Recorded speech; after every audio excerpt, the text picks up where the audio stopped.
Yeah. So, hi everybody. For those of you who don't know me, I'm Mark Otto, Executive Director of the United War Veterans Council. You've just had the opportunity to speak with Jeff, who's head of operations. Lindsay's here, she's head of communications. Ryan is the executive parade producer. And Kelly is coming up, and she's VIP protocol. And here's Betsy. She's our jack of all trades. She sort of helps out with Kelly and a lot of the things going on. First off, I just want to apologize for us being late. As you can imagine, the parade's only a couple days away, so we're jumping from one meeting to another. So we've been at this for a couple days now. So thank you for your patience. Thank you for taking the time to come out and support the parade. So how many new faces do we have here? Wow. Okay. Awesome. Great. Thank you for coming out. A lot of faces here are very familiar. I think the first thing we should do is just go around the room. If you could just say your name, what organization you're with, and we'll just go around the room that way, okay? So you know Jeff, we'll skip. Kelly? Kelly Bryan, United War Veterans Council, dignitaries. Sean McElwain, U.S. Navy veteran, Samaritan Village.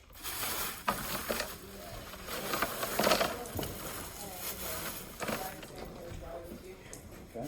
Bobby Wyatt, volunteer, senior line Sure.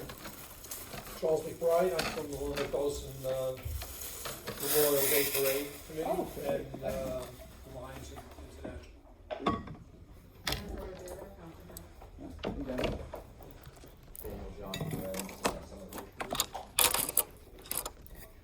John Whitaker, U.S. Army Team Red Light. I am Lisa from CERT OEM.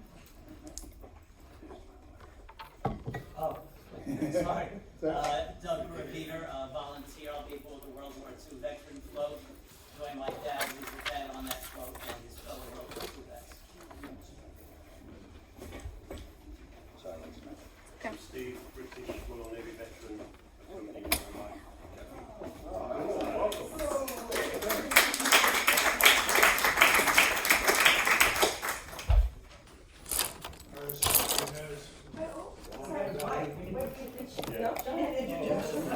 So I'm Jackie, I'm an ex-veteran from the UK.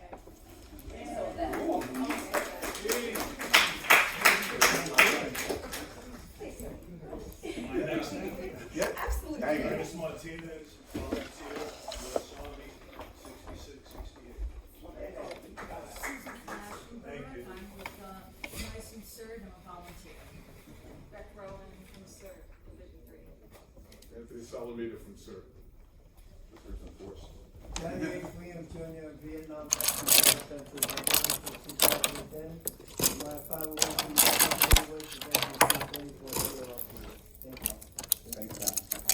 Angela Miranda, Amiga City CERT. Pat Salem, sir. Al Glenn, CERT. There's a remote there. Ed Johnson, United States Navy, RWB, Samaritan Village. Andrew Van Zandt, sir.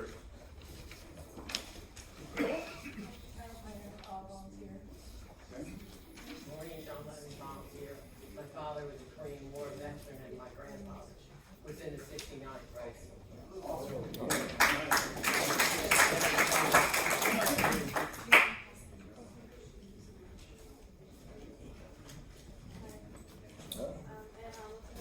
I volunteered about 6 or 7.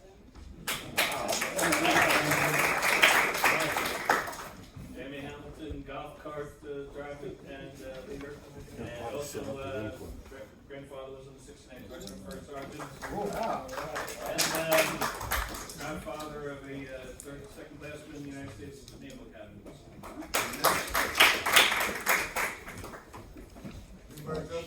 United States Army veteran, International. There you go. Louis Cruz, United States Navy, Why is it so small?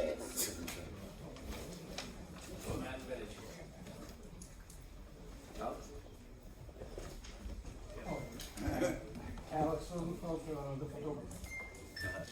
Joe Austin, United States Army, veteran, Samaritan Village. Good evening, ladies and gentlemen. My name is Mr. George Moultrie. I'm United States Army. I'm representing the Anti-Toxin Veteran Center. I'm going to be used as at this gentleman, and this gentleman, and that gentleman, and that gentleman bespoke. Wayne Hugo, U.S. Army vet, American Village. John A. Clements, United States Air Force, the Veterans Alliance, and also Fountain House. Lance Boyd, United States Army, Savannah Village. Aaron Clary, Army, Samaritan Village. Susan Stockmore, volunteer, golf cart, There you go. U.S. Navy. Steve Severies, Army and Air Force vet, American Legion Post 1093. John Hines, volunteer, Gear Spark Consulting. Stephanie Cox Austin, retired Army. Karen Payne, Dallas is awarded Team 12. Being storage teams, volunteer.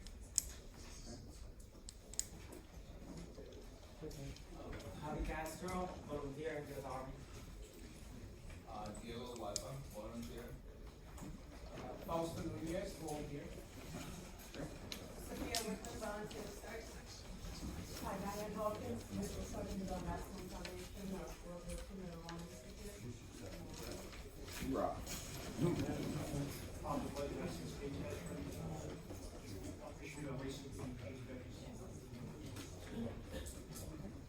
Marie Select, volunteer, you read right into the session.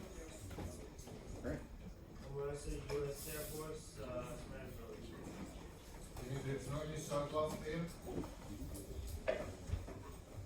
Adam Hudson, U.S. Marine Corps, Ed Thompson, volunteer. Shane Eaton, U.S. Army volunteer. Joseph McFadden, Fordham Army, ROTC. Ron Brown, volunteer, golf cart. Is that everyone? Who are you? That's Did you it? do yourself already? I did myself already, so, yeah, I'm actually sixth in my family to serve in war. The 5 before me were in the Army. I was in the Marine Corps, Panama, Desert Storm. So, Ron, you wanna take it from here? Sure. Okay. All right, so we'll jump into it. We'll move quickly through the high points and circle back. I'm going to begin with a caveat, though. One thing that we've been contending with all week is all sorts of curveballs left and right. So there will be certain things that we're going to probably need to adjust and push out again. But this will give you one thing that will not change as veterans go north on 5th Avenue. There's an opening ceremony. There is a parade. And November 11th is the date. Just kidding. There's more than that won't change. But That's your yeah, warning. thanks for coming. See you there. But let's just run through some of the thematic stuff. It's the Centennial of Veterans Day. Originally Armistice Day, 1919 was the first observation after the soldiers came home of the war to end all wars. World War I ended on November 11th at 11 o'clock. So we are marking the centennial of the first observation of Armistice Day. Throughout 1919, the troops were coming home from overseas, starting with the 369th African American Harlem Hellfighters came home in February, then the New Yorker Division, the 27th came home in March, and then on to 77th in May, and on until culminating with a parade in September where General Pershing actually marched on our parade route. You can see pictures of him on his horse in front of the Flatiron Building, and then that culminated, if you will, on November 11th. There was not a major parade. There was a parade on 5th Avenue because that first year was a little bit more about reflection because they had just come out of the war. As time went on, we had, unfortunately, it was not the war to end all wars. We had World War II, and then after World War II, Armistice Day became Veterans Day. So, as time went by, we sort of evolved into our two tent pole, if you will, holidays honoring service, where you have Memorial Day, which is more reflective of those who gave their lives and lost their lives, and Veterans Day, which is where we honor and celebrate veterans who are still living to honor their service. Obviously, there's a bit of overlap, but largely speaking, those are the themes. Our friends from overseas know that November 11th over there is a little bit more like Memorial Day here. But it's been a different experience. But at the end of the day, this is the centennial, and in many ways, with those homecomings of tens of thousands of U.S. soldiers from World War I, 5th Avenue is in many ways the birthplace of Veterans Day parades. So the featured service just so happened to be on the wheel. It's not just because Mark was a Marine. It's the United States Marine Corps. And our VIPs, our Grand Marshals, do reflect that, but also reflect some participation by other services. We got Woody Williams, World War II, Iwo Jima, I think he's the only Pacific War Medal of Honor recipient still alive. General Grand Marshal Hershey Miyamura, Japanese American, who actually served with the famous 442nd overseas, but didn't see combat, who actually marched in their Welcome Home parade here in New York. So this will be like welcome home again for him. Bob Kerrey, Vietnam, former senator, U.S. Navy SEAL, Medal of Honor. Grand Marshal Eddie Ray, a name that not a lot of us know, but we should. So we're going to shine the spotlight his way. Navy Cross Desert Storm. And Grand Marshal Zach Iskel, post 9/11 with service in Iraq and other places, and he's founded not one but 3 different organizations serving veterans. So we got a nice sort of mixture of the mosaic of the story, but also of the era. We're also going to have the Commandant of the Marine Corps will be here, and the Sergeant Major of the Marine Corps as well, representing the Marine Corps. So that's pretty cool. And there'll be lots of other VIPs and folks with stars on their shoulders and things of that nature. Big changes this year. If you haven't been to a meeting before, but we're here in the past, the parade usually steps off, or in the past stepped off at 11:15-ish, with an opening ceremony that finished at around 11. We're switching that model for a few reasons. One is the TV broadcast is going to run from noon to 3, and because we're close to the review stand, we're going to start the broadcast later, and from 11 to noon, that period is when we'll do the main opening ceremony. While that opening ceremony is going on, we're going to send the junior ROTC kids up the street. As you guys know, if you've been here before, usually in the past they've been at the back of the parade, which means they're standing around. They never get to see the parade. And this is the next generation. We figured, well, since we have to do the opening ceremony, start that later, let's push them up the street so they can be at the end. They can watch the parade. It's a little bit sparse at the end anyway in terms of spectators, so we'll put them there so they can be there to kind of cheer the veterans on near the end and get to see the parade. So we're pretty excited about that. Moving the step-off time to noon allows us to actually begin the ceremony with the 11 o'clock moment of silence, as opposed to have it at the end, where it's often a scramble. We don't quite get there sometimes, unfortunately, just due to the logistics and the chaos of the day. If you missed last year, you won't know the difference, but if you were here last year, we tried the ceremony outside Madison Square Park. We brought it back inside Madison Square Park. And then I mentioned the TV broadcast time has changed, but also the TV broadcast partner has changed to WAVC. We're super excited about that. Not only is WAVC the single largest TV station in the country, they're also obviously connected to ABC, Disney, Marvel, Star Wars, that whole universe of things. So the promo's out, right? Good Morning America, right? So it's an exciting opportunity for us to connect to some of that platform to share the story of our veterans here in New York. Just briefly mentioning the opening ceremony. The opening ceremony is held prior to the parade, concludes with the wreath laying at the Eternal Light Monument there. Assembly location and times. I'll bring this up on a map so we can visualize a little bit, but the groups and the vehicles assemble near Madison Square Park, starting around 8 and continuing throughout the morning and also into the parade. Remember, if you're working, arrivals are staggered, so people will be arriving after the parade steps off. They'll continue to arrive. At the end of the route, it says near 50th Street, but we have now confirmed that this is 47th Street. The end parade ends at 47, and then the marshal will disperse on 48. Okay, so we got 2 blocks back from last year, which is nice. The kids in that cadet march that go up the street, that's what they'll be lining up to watch the parade and cheer the veterans on at the very end. And of course, the parade proceeds north on 5th Avenue, starting at 25th Street and ending. Look at this. Look at all the answers we've gotten since the last meeting. 47th Street.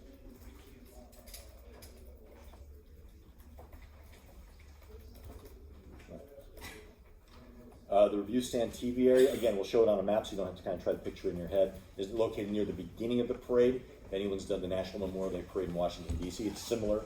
You step right off, and then you're right there at the review stand. Simplified things for us where everything's kind of down in one place. The CERT folks will be running dispersal at the end. It's a pretty simple formula. The participants will disperse to the right and left, depending on whether they're vehicles or predominantly marchers, with the exception of the youth tribute marchers we talked about. Some VIPs will reach the end of the parade and come back to the beginning, and then other large vehicles TBD. Again, I'm going through this quickly, but we'll reinforce it and repeat it when we run through the rest of the information. The broadcast will be on WABC and streamed on military.com from noon to 3. It'll also be shown on American Forces Network, which used to be called Armed Forces Network. I guess there was confusion about which country's armed forces it was, so they renamed it American Forces Network, which means that troops overseas, their families, will get to see it as well. Floats, there's about 30 floats, predominantly on 24th Street, but also other areas. 150 to 200 other vehicles, and then buses and vans will drop off at the beginning and pick up at the end. Okay, so this is just a quick drinking from the fire hose version of it. All right, so let's take a look at the parade area, the map, and see what the day looks like. And you'll have to bear with me because everything on this screen is that tiny, but like that much smaller. So let's see.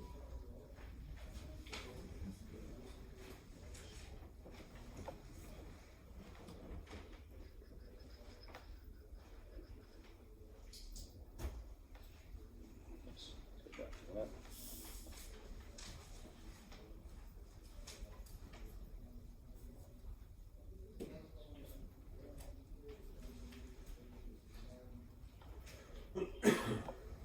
Like I said, everything here is super tiny, so I can't see where I am.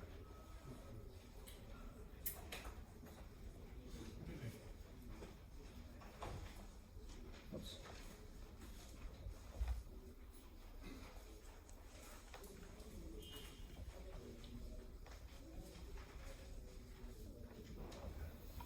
I'm going to give you this map, which you'll have. Summarizes the parade area, all right? So this is 23rd Street. This is 5th Avenue going north. The Flatiron building is right here, all right? These are the assembly streets. Here's Madison Square Park, all right? The parade proceeds north on 5th Avenue. The way we load in the parade is we use Broadway as the lineup street, the feeder street. So groups will come in and fill in, and then we'll feed them into Broadway, then they'll come down and around. Now most groups will come all the way down here to 2-4, down and up, but there's a few segments A and B, which we'll talk about in a second, will go down through and up through 25th Street. The most important thing just to remember is that the parade will go north on 5th Avenue and it'll load in and move towards this area here, which is right next to Madison Square Park, all right? If you've had the opportunity to be a site visit, this will all be sort of familiar to you. If you haven't, once you're on site, it'll be pretty obvious how it goes. This map will update it. We're going to add things like where the porta potties are, things like that. But like I said, we're dealing with some last minute logistic curveballs as far as where we can do drop-offs, things like that. So we'll add that in there. But this will give you also a sense when we distribute this of what goes in which order. And we see here that we have the staggered arrivals happening. All right, so I'm going to show you a little bit about how that all happens. All right. And again, it's cobbled together a little bit, but at the beginning of the day, 6 o'clock is regular traffic going down 5th Avenue and Broadway. At 6:30, our setup team will start setting up our headquarters tent, which is at 24th and 5th at Worth Square. Look for the obelisk, the pointy monument. All right, it looks like a strange version of a miniature Washington monument in DC. We'll start loading in the pieces, the review stage, the review stand. At 7 o'clock, parade captains report, 7:30, general volunteers report, unless you have a specific other time in arrival time. At 8 o'clock, the streets will close. Again, be careful, the streets will be closed, but there'll still be traffic coming through. The floats will arrive a little bit after 8. We'll get them loaded in the street.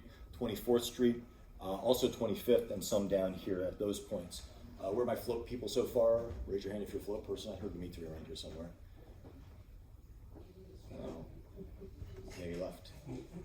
Anyway, obviously the floats are the important thing to get in first because it's easier to move 1,000 people than it is to move one vehicle. So the floats will come in, and then we start having group vehicles will arrive first. Groups of vehicles arrive first. Vehicles are more difficult to move than people. And then junior ROTC will start coming in because they're going to do that youth march, right? And then the other marches will start to arrive until we basically fill up the street. And then I'm going to jump to this other slide.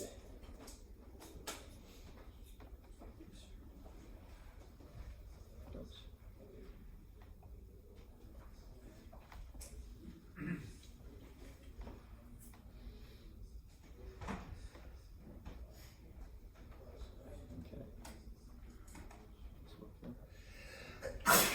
Bless you. So over the, there we go. That's it. All right. So as we said, over the course of the morning, the groups will arrive, they'll get into position. The arrivals will continue, we'll fill in the streets. The street marshals, those of you who've been trained, and maybe some new people today, you'll be helping put them in order. We'll talk about the specific tools and things that we have for you to do that, all right? And then what's gonna happen is, remember we talked about that youth march firing up at about 11. So around 11, the J-Rods will get their order to move, get ready to move, and then they'll start moving up the route. All right, so they'll move up the route, and then we have these motorcycles. These are the motorcycle group. We have about 200 to 300 motorcycles coming in, but just some of them are going to go down and around because there's so many of them. So that small group of motorcycle leaders will follow the junior ROTC down, but they will come down and then hold. They won't start. The other thing that's going to happen is the rest of the motorcycles are going to come across 28th Street here. All right, so about 11:45, we'll sort of be in position to get ready to start the parade. We'll stand by, TV broadcast will start, and then we'll start the parade. The motorcycles will go up first, and then the rest of the motorcycles will fall in there, and then the rest of the parade will start moving out of here, following sort of the numbered segments. Right, so I won't go through each one, but because it's on the map that you have there in sequence. But this kind of gives you an idea of how the parade will be pulled out, right, coming out of these streets, down and around. We'll add floats from over here. We'll add some high school bands from over here. It all kind of comes together there, but north on 5th Avenue, right? North on 5th Avenue to the end at 48th Street. And so on. And then we have we have staggered arrivals. People come, the groups coming in to fill in afterwards according to the schedule. All right? So, before I go any further, just briefly, who knows that they are working as street marshals? Do I have any street marshals here today? Oh, yeah, a lot of new people. Okay. Oh, there we go. There's Omar. All right. And who has some experience with sign-up who'd be interested in yelling at people in the street, telling them where to go? Ooh. All right. So we'll meet up on that later. All right. I'll talk a little bit about how that works next. And then who is assigned to work in the hospitality area, TV area? Okay. Opening ceremony, setup, and who is unassigned as of yet? Okay, so most folks are assigned to something or other, and we can figure out where people go. All right, so that's basically the gist of how the parade runs. All right, just kind of talk about some of the requirements and reminders for volunteers on the day of, and then what I think we'll do is we might we'll break up a little bit and talk about some of the specifics that we're able to talk about. All right. So the first thing is obviously keep an eye on the weather, dress comfortably, dress smart.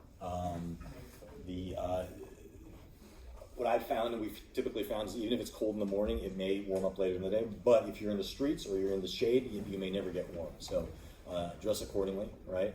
You're going to check into the headquarters tent at 7 o'clock or 7:30, depending on whether you're a captain or a volunteer. And at that point, you'll be issued what you need. You'll be issued your credential, your vest if you need it. If you're getting a walkie, you'll get one of those. All right, and then also your captain will meet up with you and then take you and put you on your street. Or if you're in the park, or if you're at the review stand, you'll go to your position from there. All right. I don't want to dive into job-specific training at the moment, but just as a reminder, some sort of general concepts. All right, there's sort of 3 levels, if you will, of a hierarchy at this parade. There's a general marshal, general volunteer, right, general staff. And those are most people here.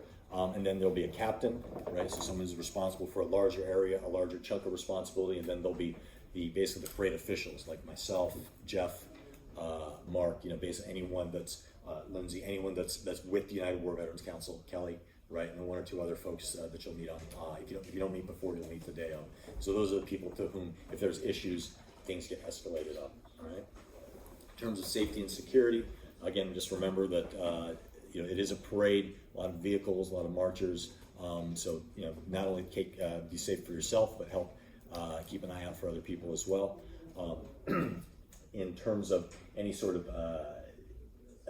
urgent safety, public safety issue, or dangerous situation or medical situation, NYPD is out in force. They are helping us run the blocks, helping us secure the blocks, helping with general crowd control outside the parade area, right? So if something happens that is like an actual medical or dangerous emergency, safety emergency, you're going to notify the PD immediately, and then notify us up the chain of command. So if you're working on a street and you have a captain, something's going down, you talk to the captain, you talk to the NYPD first if it's something that's urgent that needs handling, and then tell the captain so that can be worked into the parade chain of communication. The other thing that you might encounter is something that's not necessarily an emergency, but is a parade participant that's in violation of the code of conduct. Typically, maybe we have one or two groups that are problematic. Most of the time they're pretty good, but there was a little bit of an episode last year where a group was unhappy with their placement and they were acting up a bit. In that case, same scenario, right? If it's an urgent, if they're being problematic in an aggressive sort of way or in a way that you're not comfortable with, you can go ahead and just reach out to a nearby police officer for help, or you can escalate it up the chain. I don't want to make it sound like this is an event full of like crazy people out to get you, but just on occasion there are situations that come up you just need to address. One of the things that we do have to also keep in mind, this is a non-political event, right? We live in a time where there's a lot of polarity in this country, and people have strong opinions, but not on Veterans Day, not on Fifth Avenue, not under our permit. We're here to honor service. We like to say that if you have a political agenda or some point you want to get across, feel free to do it on Fifth Avenue any day except Veterans Day, or do it any other street in New York City on Veterans Day, but Fifth Avenue, Veterans Day, we're here to honor service. So that doesn't matter what your point of view is, we're here to honor the service of our veterans. So sometimes you'll have a group that maybe someone is saying something or has a sign, right? So if you're comfortable, you go and ask the group leaders. Best to go to the group leader because that's generally the person that signed the code of conduct, right? And ask them, excuse me, who's the group leader here? Your person here is in violation. Could you please remind them that this is a non-political event? If that doesn't work out, then you can escalate it up to the captain, and we can go through the same process, right? So that's typically not like an urgent situation, but we do want to maintain that consistency, right? For one of the reasons that we are able to get so much support from the city for this event, the police, the sanitation, the parks, all that stuff, is because it is a non-political event, right? And we want to, it's not just a conceptual concept, we're preserving the parade and the continuity of the parade as well, okay? Any broad questions at this point? Good evening, Ryan. Last year when I was assisting and volunteering, communication is the key. Right. A lot of people was on the walkie-talkie. We couldn't get clarity on communication. Right. It's very important. It's very imperative that everybody communicate with one another, so we, get problematic problems like you just expressed, addressed immediately, so the parade can go forth in a wonderful day. Yep. And that's one of the things that we work to address this year. Jeff, you want to One of the challenges, obviously, with doing a parade in New York City is that walkie-talkies are problematic because of the line of sight. So what we've worked out is we've got some with us tonight that we'll test a little bit. These they're like walkie-talkies, but they're plugged into the cell network. So these should actually work better than standard walkie-talkies. So hopefully some of the challenges we've had in the past with the communication we won't have this year. So we only got a couple. We're going to play around with them to make sure that they work. And then again, with the later start of the parade, we should have a little bit more time to prepare and people can, to practice and to learn how to use the device. And also if you're going to there. Where are you having bleachers? How many bleachers are we going to have? There's going to be one bleacher here, and then there'll be more bleachers farther uptown. Yes. And you're having a hospitality? That's, yes, in here. But I was going to leave that to the so if you're working in the TV hospitality area, that'll be your universe. Again, there's a few big picture things that we really need to sort out, like what happens if a VIP drops out of the sky and they're in the wrong place. We had them in one place, but now we have to put them in another place. So again, some later than usual questions. Some of these questions are, If you've done an event in New York City, you know that that's just the beat. You get the answers to these questions late. You usually don't get your first meeting with the PD until 2 weeks before. Channel 3. Well, Channel 3 is working. But this year things have run a bit later than even we'd like. So I think but with a combination of experienced volunteers and just flexibility on everyone's part, and the fact that despite what I said before about if this problem happens, if this problem happens, by and large, 99.9% of the people who are here, who come out for the parade, are interested in working with us and working together to make sure the parade goes off without a hitch, right? We're all here for the right reasons. There's, it's not like some of the parades where maybe there's a lot of alcohol, people, acting a little bit silly, stuff like that. So, by and large, most of the groups are there for the right reason, and that makes certainly makes things easier for us to manage. Channel 3. Channel 3 still Boy, you both worked on this. 1, 2. Okay. Any other broader questions? How you doing, Johnny Williams here. Under my name, Johnny H. Williams Jr., when you go on the Flickr, I have the pictures of the parade for the last 10 years of everyone. So just in case, when we have the parade of taking the pictures, and then they're going to be on the same thing. So the Johnny H. Williams Jr., when you go on the Flickr, we got 17,000 photographs. Wow. So everybody can take it for the last 10 years. We have it in our archive. Okay? So, if you haven't been before, go check it out, get a sense of what it's like. For the people who are new, let me see who's new again. How many of you have participated in the parade, in this parade? How many of you have participated in any parade? Okay, so you know a bit what it's like, right? You're not, first of all, you're all New Yorkers, that's helpful, right? You should see some of the people coming from out of town, it's actually kind of funny. But, so you know the beat. It's just like a more intensified version of New York, right? A lot of vehicles, a lot of people, things of that nature. But at the end of the day, it is a parade, so everyone should be trying to have a good time. Jamie? Are you guys doing anything at 41st Street with the library? Any stands there and everything? We're going to have some bleachers there as kind of an informal viewing area. 2 bleachers? 3 bleachers, right? Our CERT folks are going to help ensure that the bleachers get placed there, and then we'll have a volunteer squad up there to kind of help usher as well. And a follow-up question on that, so like, if you want to get people, like if you have the parade, sometimes all the veterans or local suburbs and stuff, when they want to go see the parade, are we taking them to those bleachers, or are they going to other locations? They can go to those bleachers, you're not taking them with your golf cart. Yeah, it depends. I mean, we've gotten calls before to get. Yeah, exactly. I exaggerate for effect. It's like an 80-something-year-old, 90-something-year-old World War II veteran that needs a lift, of course. Yeah. Right, but we're not a shuttle service for the general parade population. It's usually for gold. I've been past instruction for Gold Star mothers and older veterans. Exactly. Those are the ones that we would offer in that service too. Right. But we have get requests at the end of the parade to get certain like older disabled folks or certain like VIP individuals to certain locations. Just wanted to know where they would be probably. And I did not mean to imply that you're a cowboy with a golf cart. Excuse me? I did not mean to imply that you're just like a cowboy with a golf cart. So Ryan, I think what we're talking about is, the VIPs that walk the parade route and come back, we want them at the first set of bleachers, the VIP bleachers closer to the park, not the ones on 20. Right. I think there's 2 batches of people that we're talking about. Right. One is the scheduled shuttle service back to the beginning of the parade, and then the second will be more like we've got a senior World War II veteran here who wants to go down and watch the parade, and that's the sort of the courtesy shuttle, right? But yeah, and we have the DAV, but we'll see if we can get them back down the parade route. Pat. What time do we need someone at 41st Street 7? for the bleachers? 7 o'clock. 7 o'clock. 7 o'clock. That's when they're coming. What's the difference? 7 o'clock at 42nd Street, 7 o'clock at 23rd Street. What's the difference? You want to take that question But we back? don't You get can't. No backseats. As a former CERT member.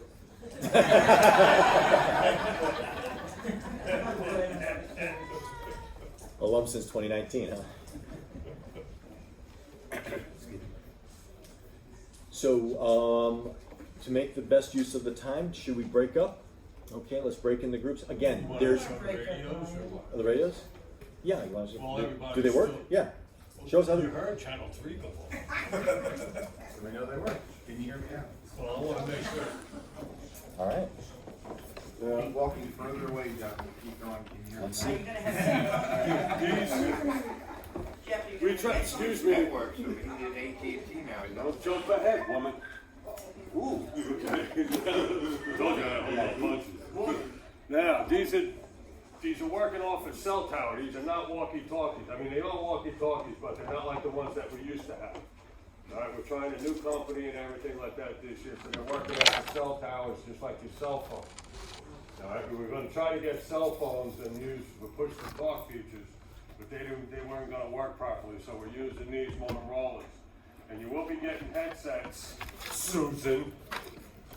They're going to be the SS type that goes up your sleeve. You have a little earpiece with a little push button and everything like that, so everybody feel a little cool and everything like that. All right. You got to hold the button and turn them on. It takes about 3 seconds or so for it to get to the circuit, you know, for the service and everything like that to click in. Once it does, you'll hear what channel it's left on. All right, we're going to pass them around so everybody can take a look. All right, and then up on the top, you got channel plus, the channel minus. You just click it. And it'll just automatically going to switch and see. It's a nice little LED on the front of it. So everybody, even in kind of weather, you're going to get a chance to see it. See? Alright, and then we're going to have it all. We're going to have one for headquarters, just like we used to have. Headquarters, the golf is going to have their own. You know, the VIPs will have theirs and everything like that.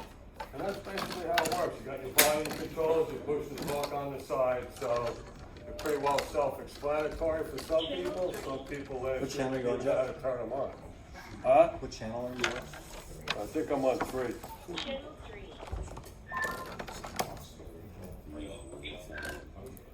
Alright.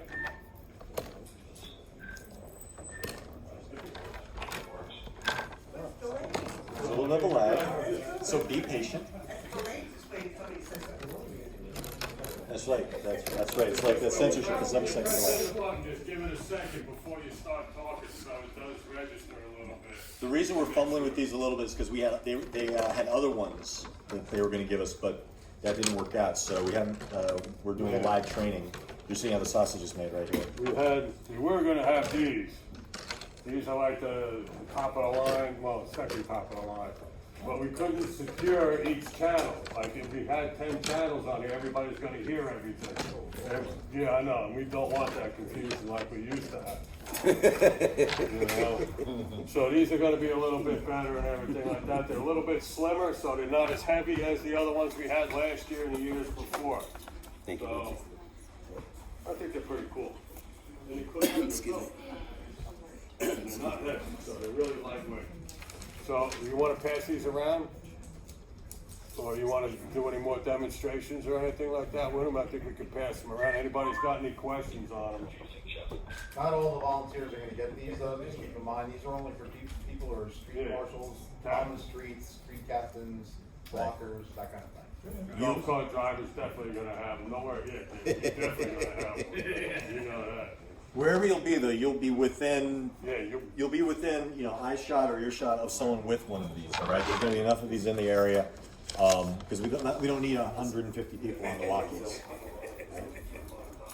Right, may I see, please? Let me see the communication gear you got. Oh, that's nice. That is nice. That is nice. I see you and Mark really step your game up on communications this year. Nice. Nice. We had these other ones we wanted to get, it just didn't work out though, but maybe we'll get those next year. Thank you. Signed in? Signed up? Make it easier. And then the guy said the batteries on these, when they're fully charged, should last about 9 to 12 hours. So we should be good from 9 o'clock on to the end of the parade. And plus, we're gonna be getting a few of the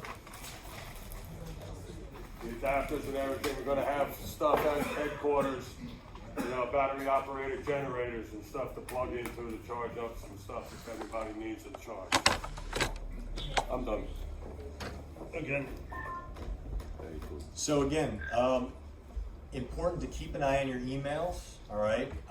Keep an eye on the communications coming out. If there's changes, tweaks, things like that, we're going to send it out. We'll send it out several times, but keep an eye out for it. If you're part of an organization, just double check with everyone else. So CERT, just cross check with yourselves, with each other. But again, we are in a little bit of a not tap dance, but we are in a little bit of a wait and see mode with a few things. But again, the core concepts of the parade, particularly with how it loads in, how it comes out of the streets, and how it goes up, will not change. All right. So, and again, we've got enough experienced people who've done this 5, 10, 15, 12, 10. 17 years, that we should be able to handle anything they throw us. Remember, we ran the Hurricane Sandy parade. So if we ran the Hurricane Sandy parade, we can run this parade. So why don't we break up into the groups? Do you have any idea where you want to group people? So Jeff, you want to take a setup and check in with them? Sure. Right? I'm here. Jeff, raise your hand. I think they all know me All by right. now. Hi, Jeff. How you doing, Good work, Jeff. Hey, what's up, guys? What you doing? I'm your boss. So one thing that may get easier for us, or may get it less compressed for us, is we will be able to start the setup earlier. But we will have a lot. I think breakdown is going to be a challenge, more of a challenge this year, because we have a lot of things we got to sweep out of the way so we can continue with other things. So Jeff will tell you more about that. So crew, go to Jeff.